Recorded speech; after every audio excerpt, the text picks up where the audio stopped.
그 사람이 어떤 사람인가를 알려면 그 사람의 발걸음이 어디를 향해서 움직이는가를 보면 압니다.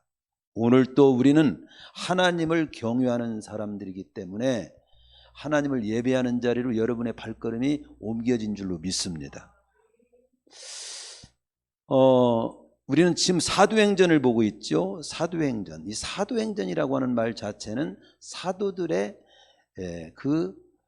사도들이 땅끝까지 예루살렘으로부터 시작해서 땅끝까지 주님을 전한 역사를 기록했다고 해서 사도행전이라고 하는 거예요. 근데 그 사도들은 누군가요? 친히 예수님을 목격한 사람들이고 함께했던 사람들이고 그분들이 그 주님을 목숨을 다하기까지 전한 그 역사를 기록한 게 사도들이란 말이죠. 근데 그 사도들의 공통점이 뭐냐면 다 한낱같이 제 생명대로 못 살고 다 순교를 했어요. 주님을 위해 순교한 겁니다.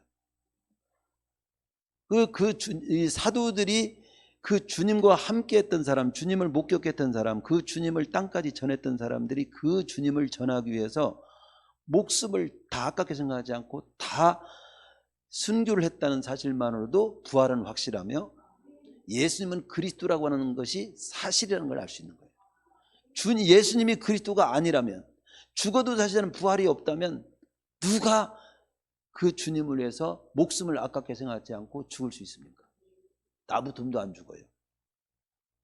그래서 사도행전이라는 말 자체만으로도 은혜가 되는 거예요. 사도행전.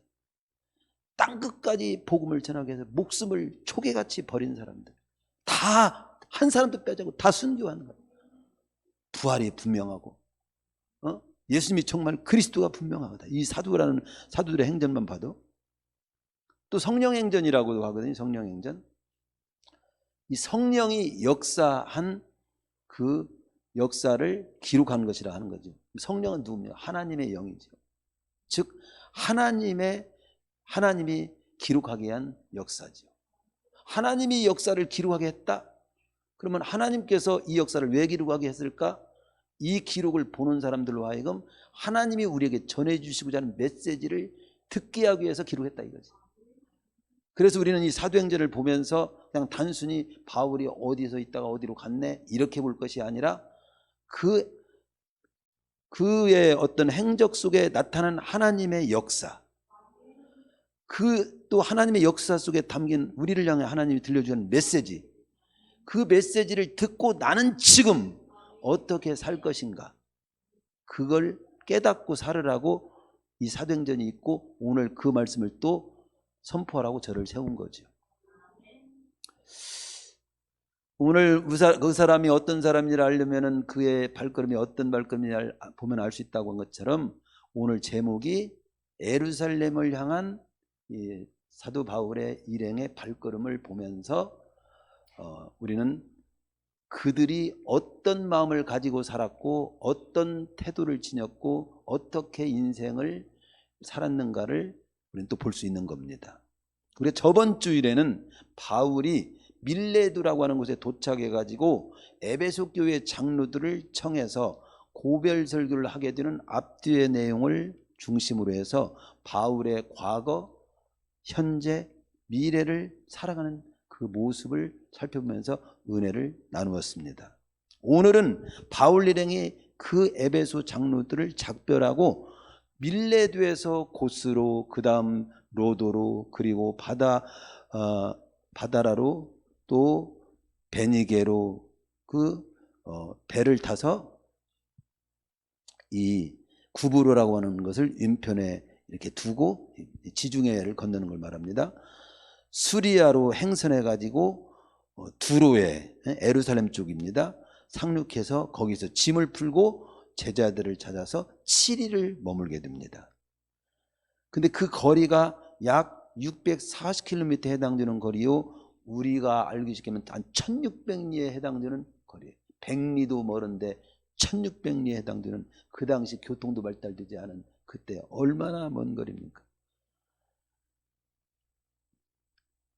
그 두로에 이제 거기서 7일 동안 머물고 있을 때 그곳에 있는 제자들이 성령의 감동을 받고 바울더러 지금 우리 어디가 지금 가는 중에 예루살렘이 지금 가는 중인 걸 알고서 예루살렘에 들어가시면 안 했으면 좋겠어요. 성령의 그 예루살렘에 그 어려운 그 일들이 있다고 하는 그런 감동을 받았습니다. 그러니 바울 선생님 예루살렘에 들어가지 않았으면 좋겠습니다. 그런 말을 하면서 성문까지 그들이 전송하고 그 전송을 받고 배에 오르기 전에 바닷가에 서서 헤어지기 전에 같이 전부 무릎 꿇고 손잡고 기도하고 서로 작별한 후에 바울이는 다시금 배에 올라타서 그 두루에서부터 돌레마이에 이르러 형제들에게 안부를 묻고 그들과 함께 하루를 지내다가 그 이튿날 바로 가이사랴에 도착해가지고 그 옛날 빌립 집사를 여기서 만납니다. 빌립 집사를 만나는데 여전히 뜨겁게 그는 살고 있는 거죠. 어떤 걸 보면 알 수 있냐? 가이사랴에 도착해서 빌립 집사를 만났는데 그 7 집사 중에 하나인 전도자 빌립의 집에 들어가서 유하게 됐다고 나오는데 그의 딸들이 믿음이 참 좋고 은사를 받는데 모두 처녀들인데 다 딸 넷이 예언하는 자들이에요. 예언하는. 그 빌립 집사의 집에 머물러 있는 중에 이곳에 그 머무는 중에 어떤 사람이 왔느냐면 유대로부터 아가부라고 하는 선지자가 내려왔어요. 그 빌립 집사에 이제 여러 사람들이 찾아오기도 하고 몰려오기도 하고 그랬던 것 같아요. 바울이 와 있다는 것을 듣고 바울에게 와서 이 아가부라고 하는 선지자가 바울의 띠를 좀 혁띠라고 옛날에는 이제 허리끈입니다. 허리끈이 길어요. 그 끈을 끌다가 그 자기 수족을 다 묶어가지고 끌고 가는 신용을 하면서 이 끈 임자가 이렇게 예루살렘에 올라가면 이를 당한다는 예언을 하게 돼요. 자기 수족을 잡으면 이 끈 임자가 예루살렘 유대인들로 하는 이 끈 임자가 누굽니까? 바울이죠. 바울이 그러니까 결박을 당하여 예루살렘에서 이방인의 손에 넘어가게 될 것이라고 이 아가부라고 하는 선자가 예언을 하는 거예요. 그러니까 그 소리를 듣고 바울 성도들이 울면서 바울에게 그렇다면 예루살렘에 가시지 마시죠. 올라가지 마시죠. 올라가시지 않는 게 좋겠어요. 막 애원을 해요. 그러니까 바울이 너희들이 어찌해서 울면서 내 마음을 왜 이렇게 무겁게 하느냐. 그러나 나는 가야 돼. 주님의 이름을 위해서 내가 가야 돼. 주님의 이름을 위해서 결박받는 것은 물론이고 뭐 이렇게 포승줄로 묶어간다 할지라도 나는 가야 돼. 예루살렘에서 죽을지라도 나는 죽을 것도 각오했어. 그러면서 그들의 권함을 거절하고 나는 가야 된다고 하니까 모든 일들이 그렇다면 주님의 뜻대로 되어지기를 원합니다라고 그들이 대답하고 더 이상 만류하지를 않습니다. 여러 날 후에 여장을 준비해서 여행할 때 이제 진보딸이죠. 다 정리해가지고 예루살렘으로 올라가는데 가이사랴에 사는 몇몇 제자가 함께 따르고 특별히 구브루 출신 오랜 제자 나손을 데리고 갑니다. 나손을 데리고 가는 이유는 바울 일행이 그 나손의 집에 유하려고 하는 계획을 갖고 있었기 때문이었습니다. 거기까지가 오늘 본문 내용이에요. 이 내용을 통해서 예루살렘으로 향하여 올라가는 발걸음을 옮기는 그 바울 일행의 모습을 통해서 오늘 우리에게 또 저에게 성령께서 감동해 주셔서 그때 감동해 주셨던 그 성령께서 저에게 감동해 주셔서 이 본문을 통해서 우리로 하여금 느끼고 깨닫고 배우게 하는 내용을 오늘 나누려고 합니다. 그 첫 번째를 저에게 선포하도록 한 것은 4절에서 5절입니다. 21장 4절에서 5절에 보면은 제자들을 찾아 거기서 2회를 머물렀다고 나오잖아요. 두루에서. 근데 그 제자들이 성령의 감동을 받았다고 하는 내용이에요. 성령의 감동. 그러면서 바울들이 예루살렘에 들어가면 안 된다고 얘기를 합니다. 그리고 그런 애원을 하고 여러 날 지난 후에 떠나갈 때 또 그 바울 일행을 전송하고 함께 무릎 꿇고 끌어안고 무릎 꿇고 기도하고 헤어지는 이 모습을 잘 봐라. 초대교회 성도들이 어떻게 살았는가? 즉 성령의 감동과 기도의 삶이 그들에게는 있었다. 오늘 중원교회 그리고 우리 성도들은 개인적으로 그리고 우리 교회에는 성령의 감동과 기도의 삶이 있느냐? 안 믿는 사람들은 성령의 감동일 따라 삽니까라고 물으면 그 말이 뭔 말인지도 몰라. 기도의 삶이 있습니까? 기도의 삶, 무슨 기도? 세상 사람들과 차이가 있다면 우리는 성령의 감동과 기도하면서 사는 삶이 있는 것이 다르야 됩니다. 세상은 성령의 감동 대신 자기 감정대로 살아요. 자기 감동, 자기 감정. 기도 대신 자기 생각대로 삽니다. 우리는 내 생각도 내가 생각도 존중하고 또 귀하지만 또 내 감정도 잘 중요하지만 그 감정과 생각을 더 잘 다스리고 복되게 살기 위해서 성령의 감동을 받고 내 감정을 다스리는 것이고 내 생각도 기도하면서 내 생각을 다스리며 사는 사람이 우리여야 하는 겁니다. 우리도 감정 따라 형편 따라 계산 따라 살기보다도 성령의 감동 따라 기도를 앞세우면서 하나님의 인도 따라 삶을 엮어가야 한다. 그것을 정리하라고 이 말씀을 주는 거예요. 오늘 또 우리 교회에 속해 있지만 이 자리에 앉아있지 못하는 사람들은 혹여나 감정 따라 아니면 형편 따라 자기 계산 따라 성령의 감동과 기도를 앞세우지 않고 뒤로 제치고 감정 따라 형편 따라 계산 따라 살지는 않는가? 그걸 생각하면 마음이 저리고 아픕니다. 근데 이 자리에 앉아 있으면서도 아직도 그러나 적극적으로 성령의 감동과 기도하면서 삶을 풀어가고 있지 못하다면 이 부분을 회복해야 돼요. 성경에 보면요, 다윗도 사무엘상 10장 13절에 보면 다윗이 크게 쓰임받고 역사를 일으키게 되는 그 발걸음의 모습을 처음 나타내는 내용이 있는데 다윗이 여호와의 영이 크게 감동돼요. 하나님의 영에 감동되는 거예요. 하나님의 영에 감동됐다. 요셉도 구약의 요셉도 보면 창세기 41장 38절이면 바로가 알아봐요. 요셉을 보면서 뭐라고 말하냐면 하나님의 영에 감동된 사람을 우리가 어디서 만나냐. 이 하나님의 영에 감동된 사람이에요. 다니엘도 보면요, 사자굴 속에 사자가 잡아먹지를 못하고 다니엘 거기 사자굴에서 살아나온 사람이잖아요. 다니엘의 역사가 대단합니다. 근데 다니엘도 보면 다니엘서 5장 14절에 보면 네 안에는 그 당시 왕이 그래요. 네 안에는 신들의 영이 있으므로, 즉 하나님의 영이 있으므로, 성령이 있으므로 네게 명철과 총명과 비상한 지혜가 있다는 것을 내가 안다. 비상한 지혜가 어디서 나옵니까? 총명이 어디서 나와요? 명철이 어디서 나와요? 성령의 감동과 기도 속에 나오는 거예요. 다 이렇게 대표적으로 이런 사람만 추적해봐도 다윗도 그렇고 요셉도 그렇고 다니엘도 그렇고 에스더도 4장 16절이면 그 왕 앞에 나갈 때 그냥 나가면 죽어요. 그런데도 그 죽음을 무릅쓰고 나갈 때 모르드게를 비롯해 모든 백성에게 알리면서 나를 위해서 3일간 금식하면서 나를 위해 기도해 주시오. 나도 금식하면서 기도하고 내가 왕에게 나아가리다. 죽으면 죽을 겁니다. 내 한 몸 잘 살기 위해서가 아니라 이 민족을 다 살리기 위해서 내가 한 몸 던지겠습니다. 기도하고 나가요.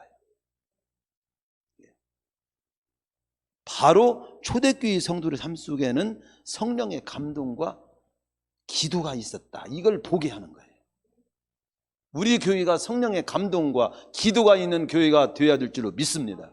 우리 성도님 한 사람 한 사람이 성령의 감동을 받고 만사를 기도하면서 풀어가는 그런 사람이 될 때 세상과는 구별되는 것이고 바로 세상이 따를 수 없는 승리의 길을 갈 수가 있는 거예요. 근데 여기 4절로 이제 그 다음으로 넘어가 보면요. 4절에 보면요. 두로를 떠나 항해를 다 마치고 돌레마이에 이르러, 아니 뭡니까? 4절에 거기 이제 감동을 받아서 이렇게 이제 예루살렘으로 들어가지 말라고 하고, 또 무릎을 꿇게 작별을 했고, 그다음에 7절에 보면 두로를 떠나서 항해를 마치고 돌레마이에 이르러 거기에 하루를 있다가 이튿날에 이제 떠나서 가이사랴로 7 집사 중 하나인 전도자 빌립의 집에 이제 들어가게 되잖아요. 그런데 여기서 바울이 지금 어떤 경우를 두 번 만류하는 내용을 두 번 만납니다. 두로에서 제자들이 성령의 감동을 받아가지고 예루살렘에 올라가면 안 되겠어요. 예루살렘에 가면 어려운 일을 당할 것 같다는 그 성령의 감동이 있으니까 안 올라갔으면 좋겠다. 근데 빌립의 집에 이제 또 들렸을 때도 아가브라고 하는 선지자가 당신 거기 올라가면 포승줄에 물려가고 끌려가는 일이 있어. 이런 예언을 받아요. 자, 근데 여기서 제가 이걸 생각해 봤습니다.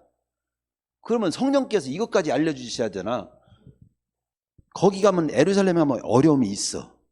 거기 알려주셨습니다. 지금 제자들은 그걸 알았어요. 성령의 은사디요. 성령의 은사를 통해서 예루살렘에 가면 어려운 일을 당한다는 것까지 이렇게 인도를 받았어요. 또 아가브라고 하는 선지자는 예언하기를 당신은 포승줄에 붙잡혀 끌려가게 될 거예요. 여기까지 말고 그럼 바울 당신은 거기 절대로 가면 안 된다. 가라. 가지 말라는 말은 성령은 하시지 않았어요. 사람들이 한 거지. 은사 받은 사람이, 성령의 은사를 받은 제자들이, 성령의 은사를 받은 아가브라고 하는 선지자가 포승줄로 잡혀간다는 걸 말했고, 그런데 그러니까 올라가지 말라고 한 것은 성도들이 말한 거죠. 이 말을 제가 지금 드리는 이유는 뭐냐면, 왜 하나님께서는 어려움이 있다는 것을 성령께서는 알려주시고, 어려움이 있는데 그러니까 너는 피해라 가지 말라는 말은 안 하셨을까를 한번 생각해 본 겁니다. 그것은 네 몫이라는 거예요. 어려움이 있다. 그런데도 너는 가겠느냐? 네가 선택해. 이거예요.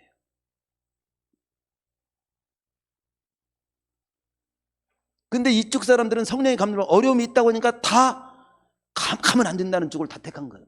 택해서 만류하는 거죠.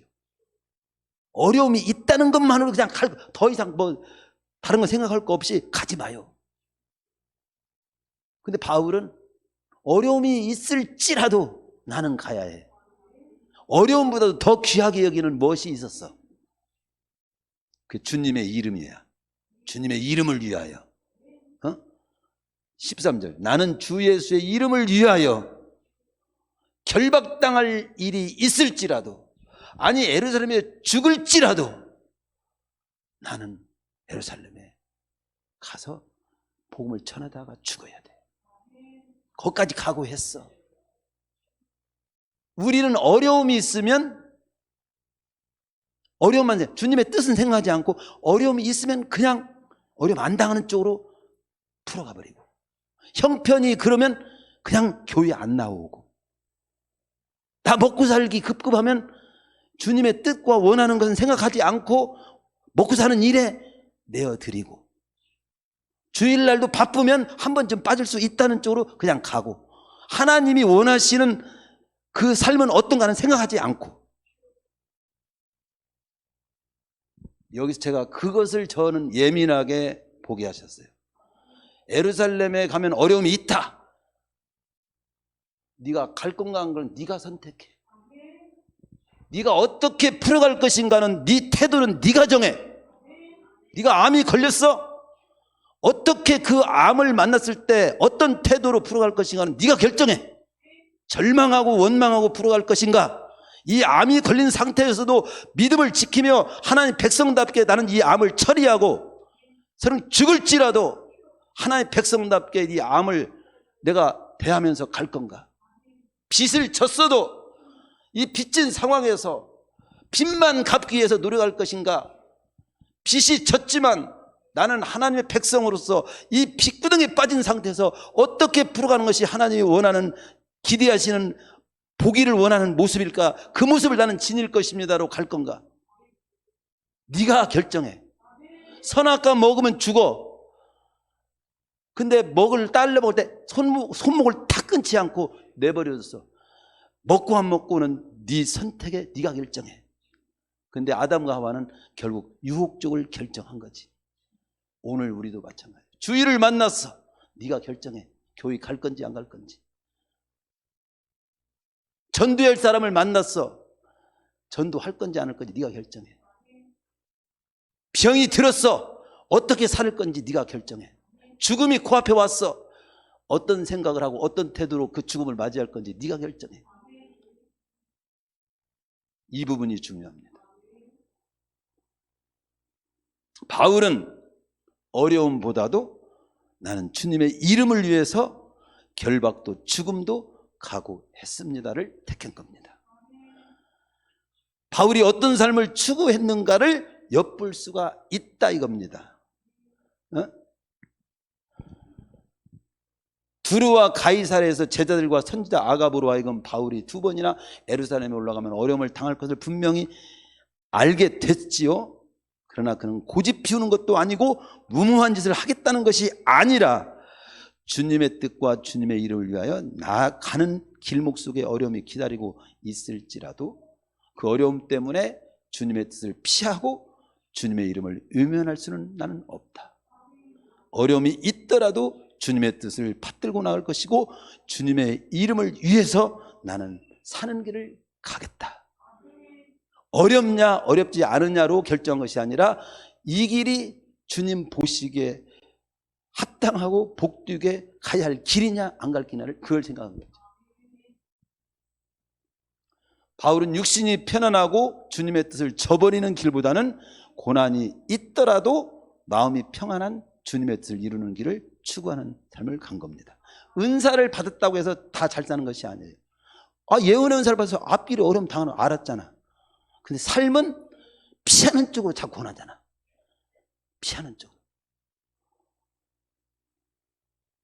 성공했다고 다 잘 사는 것이 아니에요. 성공을 잘못 풀어먹는 사람 많잖아요. 건강하다고 잘 사는 것이 아니잖아요. 병들었다고 못 쓰는 것도 아니에요. 삶은 다 각자 그때그때 다 다릅니다. 그는 가고 싶은 길과 가야 할 길 중에서 하나를 택하라면 가야 할 길을 택한 자입니다. 제가 어느 TV를 보면서 안 믿는 사람은 역시 마찬가지다 그런 생각이 들었어요. 어느 분이 한 50대인가 60대 넘은 아주머니인데 저는요 그동안 시어머니한테 붙들리고 시집에 붙들리고 저는 없었어요. 저는 살고 싶은 삶을 못 살았어요. 내 삶은 없었어요. 이제부터는 나는 나 살고 싶은 삶을 살 거예요. 그것이 행복이에요. 다른 사람들 박수. 다 그렇게 치는 거예요. 근데 우리 그리스도인은 언뜻 보면 행복도 어느 분은 아주 유명한 분이 강의하는데 무엇이 행복인 줄 압니까? 내가 가고 싶은 곳에 가고 싶은 사람과 함께 가고 싶을 때 언제든지 갈 수 있는 상태 나는 할 수 있습니다.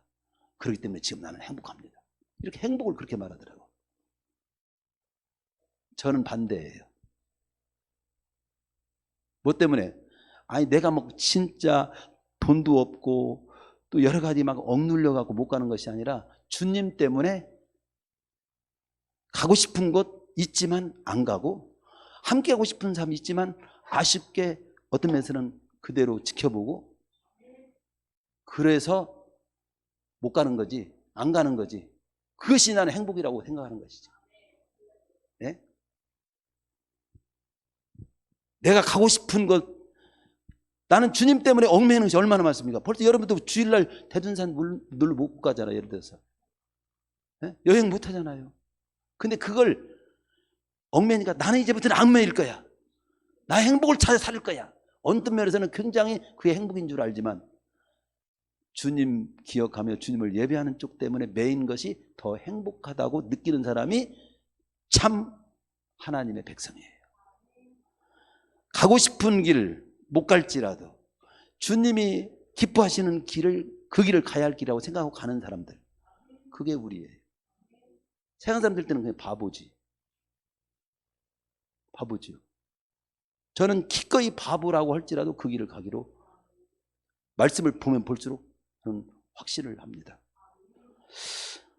모세도 히브리서 12장 24절 26절에 보면 믿음으로 모세는 장성하여 바로의 공주의 아들이라. 얼마나 이게 엄청난 축복입니까? 죽임을 당하는데 아니 그것도 살려주기만 한 것도 뭐 감사한데 더군다나 그 왕의 뭐 공주의 아들이 수양 아들이 되니까 뭐 이건 뭐 보통 뭐 출세가 아니잖아요. 그런데 그걸 나는 공주의 아들 되는 걸 포기합니다. 도리어 어떤 길을 택하여 하나님의 백성과 함께 온갖 만 가지 고난을 겪을지라도 나는 하나님의 백성의 고난의 길을 하나님의 백성과 함께하는 길을 나는 가기로. 모세는 어느 날 결정을 하여. 그리고 거기는 얼마든지 세상의 모든 쾌락을 다 누릴 수 있었어요. 그러나 그 세상의 낙을 누리는 것보다도 하나님의 백성과 함께 하나님이 가라하는 길을 가는 쪽을 택했다고 나옵니다. 더 좋아했다. 주님을 위하여 그리스도를 받는 모든 어떤 능욕보다도 능욕을 오히려 애굽의 모든 법에서 더 가치 있게 여겼다. 더 큰 재물을 여겼다. 그리고 최후의 하나님의 설날을 바라보며 상주심을 바라보고 인생을 던졌다. 그게 히브리서에서 보여주는 모세의 일생입니다. 오늘 나의 삶의 초점은 주님의 이름을 위하여, 그리고 나를 향하여 주님이 살기를 기대하시는 삶의 초점을 뒀는가? 아니면 주님도 교의도 믿음도 다 제치고 나는 내 형편, 내 상황, 나 하고 싶은 대로 내 욕심대로 그냥 거기에 초점을 맞추고 그것이 잘 사는 사람이라고 생각하고 사는 쪽인가? 한번 분명히 하나님 말씀 앞에서 정리하라고 말씀을 드립니다. 나중에 그렇게 살고 나서 하나님 앞에 섰을 때 너 2024년 10월 20일 날 주일 낮에 허대식 목사를 통해서 너는 어느 쪽으로 삶을 지금 살고 있는가를 검토하고 어느 쪽으로 살 것인가를 결정하고 살으라고 했을 때 너 어느 쪽 선택했어? 그런데 그 말 제쳐버리고 너 네 맘대로 살았잖아. 그렇게 한다면 할 말이 없는 사람이 되지 말고 그때 말씀 듣고 그때부터 제가 초점을 바꿨습니다. 그렇게 해서 칭찬받는 모습으로 주님 앞에 설 수 있기를 축원합니다. 이 마지막 말씀은요, 세 번째 나오는 내용은요, 예루살렘은 이제 만류하지만 나는 이제 주님의 이름을 위하여 결박당할 뿐만 아니라 예루살렘 죽을 것도 각오한다 하니까 더 이상 권하지를 못해요. 주의 뜻대로 이루어지기를 기도하겠습니다 하고 그칩니다. 그래서 이제 바울은 그 자신의 그 주님을 향한 마음 그대로 모든 보따리를 정리하고 예루살렘으로 올라갑니다. 올라갈 때 가이사랴의 몇몇 제자와 함께, 그리고 오랜 제자 구브로 사람 나손을 데리고 갔다. 근데 이제 제자들과 함께 갔다로 끝나는데 거기에 특별히 또 거기다 확실히 더 강조하면서 인물을 세우는데 오랜 제자 구브로 사람 나손, 이 부분에 또 초점을 멈추면서 여기에 주어지는 메시지를 한번 생각하게 했습니다. 근데 그 집에 머물려고 나손을 데리고 가게 됐다, 이렇게 나옵니다. 여기에 담긴 우리를 향한 마무리는 메시지는 뭘까요? 바울이 지금 머물고자 한 집은 새신자의 집이 아니에요. 예루살렘에 올라가면서 한마디로 이제 그 머물러야 할 그런 날들이 있었어요. 근데 그 머물러야 할 날들을 계획하는 거예요. 여행을 계획할 때 어디서 자고 또 뭐 호텔이면 호텔, 그 숙소면 숙소가 얼마가 들고 미리 다 계획을 하잖아요. 그런데 바울이 지금 머물고자 한 집은 새신자의 집이 아니고 오래된 제자 나손의 집입니다. 교인은 부단히 새신자가 나와야 됩니다. 새로운 제자들이 많이 나와야 돼요. 우리 교회가 지금 그 부분이 약해요. 새로운 제자, 새 신자들이 많이 나와요. 근데 새 신자, 새 제자는 나오게 하는 일은 누가 하지요? 먼저 믿은 우리가 해야지. 닭을 키웁니다. 그러면 알은 누가 낳아야죠? 키우는 닭이 낳아야지. 그와 같이 어찌든 부단히 새 신자, 새로운 제자가 나오는 교회는 그렇게 나와야 됩니다. 그러나 묵묵히 제자리를 지키면서 교회를 든든히 세워가는 오랜 제자가 또 많이 나와야 돼요. 이 오랜 제자하고 묵은 닭과 같은 성도하고는 다른 의미입니다.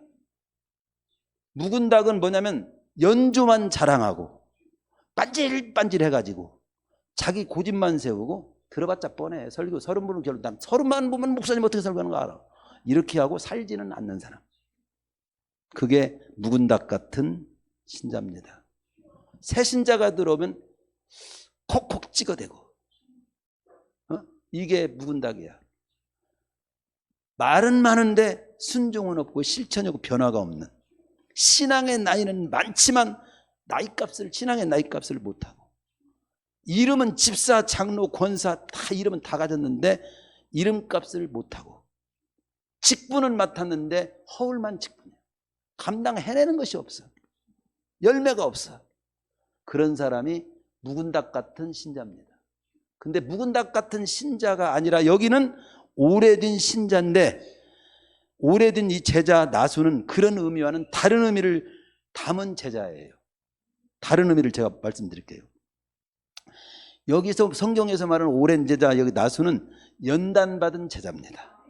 산전수전 다 교회에 여러 가지 일들, 초상집도 만나고 성도들의 아픔도 만나고 또 여러 가지 기쁜 일도 만나고 또 함께할 일도 만나고 또 어떤 때는 무거운 짐을 지고 헌신을 해야 하고 헌금을 내야 되는 때도 만나고, 산전수전 다 함께 참여해서 단맛을 다 보하면서 오랫동안 갈고 닦은 영적 실력이 있는 제자. 전도 실력이 있어, 기도 실력이 있어, 봉사 실력이 있어. 여러분 전도 실력이 있습니까? 기도 실력이 있습니까? 섬기는 실력이 있습니까? 봉사 실력이 있습니까? 그렇게 오랜 제자는 연단받은 제자, 이 나순 그런 사람에 해당돼요. 또 오랜 제자는 오랜 세월 동안 꿋꿋이 변질이 없이 신앙을 지킨 제자입니다. 자기 자리를 지켜. 여기 보면 자리가 있는데 한 달에 한 번도 자기 자리를 못 지키는 집사도 있고, 누구도 있고 누구도 있어요. 쉽게 뜨겁다가 쉽게 식어버리고 변질되고 배신하고 떠나버리는 그런 자들도 많지만, 믿음의 지주를 자기 자리를 꾹 지키는 그런 성도가 참으로 건강한 오랜 제자지. 오랜 제자는 또 여기서 말하는 나손 같은 인물은 풍부한 경험이 많은 제자예요. 바울은 지금 어려움이 기다리고 있는 예루살렘에 오랜 제자 나손을 데리고 가는 거예요. 새신자 데리고 가지 않아요. 왜냐하면 하나는 그 길은 고난과 죽음이 기다리고 있는 길이기 때문에 경험도 많고 지주도 있고 연단받은 제자이기 때문에 힘이 될 수 있기 때문에 그 오랜 제자를 택한 거예요. 두 번째는 이 바울 같은 경우는 청간스러워요. 우리말로 청간스러워요. 남에게 폐를 끼치기를 싫어하는 바울이에요. 그래서 오랜 제자만큼은 마음 편히 거기서 누워 자도 며칠 봐도 그냥 백날이라도 마음 두고 쉬시면서 주님의 일을 하세요. 이런 제자예요. 제가 여러분에게 제가 오늘 주님의 일을 하기 위해서 한 3일만 좀 집에서 한쪽 방을 좀 내줘서 거기 쉬었다 가고 밥 좀 해주세요. 그러면 가면 목사님 3일 동안 제 방 한쪽 내줄 테니까 쉬고 그러면서 주님의 일을 하세요. 그럴 사람 손들으라면 몇 명 손들을까요? 근데 3일 지나오는데 조금 더 쉬었다가 더 있어야 할 거예요. 한 일주일 더 있다가 그런 거예요. 나는 우리 손자들이 그렇게 오면 이쁩니다. 손자들이 막 오면 이뻐요. 막 떠들고 막 왔다 갔다 막 하고 막 안기고 막 하면 좋지요. 그런데 또 갈 때는 너무 또 반가워. 힘이 들으니까 갈 때도 반가워. 올 때도 기쁘지만 갈 때도 반가워. 그런데 이게 우리 식구도 그런데, 응? 식구도요, 자기 새끼, 자기 부부 위에는 다른 사람 보면 짐듭니다. 그래요, 안 그래요? 나는 안 돼요. 그런 사람 손 들어보세요. 한번 앵겨볼게. 그런데 이 오랜 제자만큼 마음 편히 머물 수가 있는 믿음직한 성도기 때문에 이해할 수 있고 신뢰가 가기 때문에 내가 오랜 제자 나순을 데리고 하고 그 나순 집에서 머물 때 머물려고 한다. 이게 바울의 지금 표현인 거예요. 그럼 성경에서 왜 그걸 보여줍니까? 그래, 나손 같은 어려울 때 같이 하고 싶은 성도, 며칠 묵어도 편히 할 것 같은 성도, 보면 불안하지 않고도 믿어지는 그런 오랜 성도가 돼야지. 우리 교회에 그런 오랜 듬직한 그런 성도들이 많아져야 한다. 그리고 그런 성도가 내가 되어야 한다. 그걸 말씀해 주라고 저를 세운 거예요.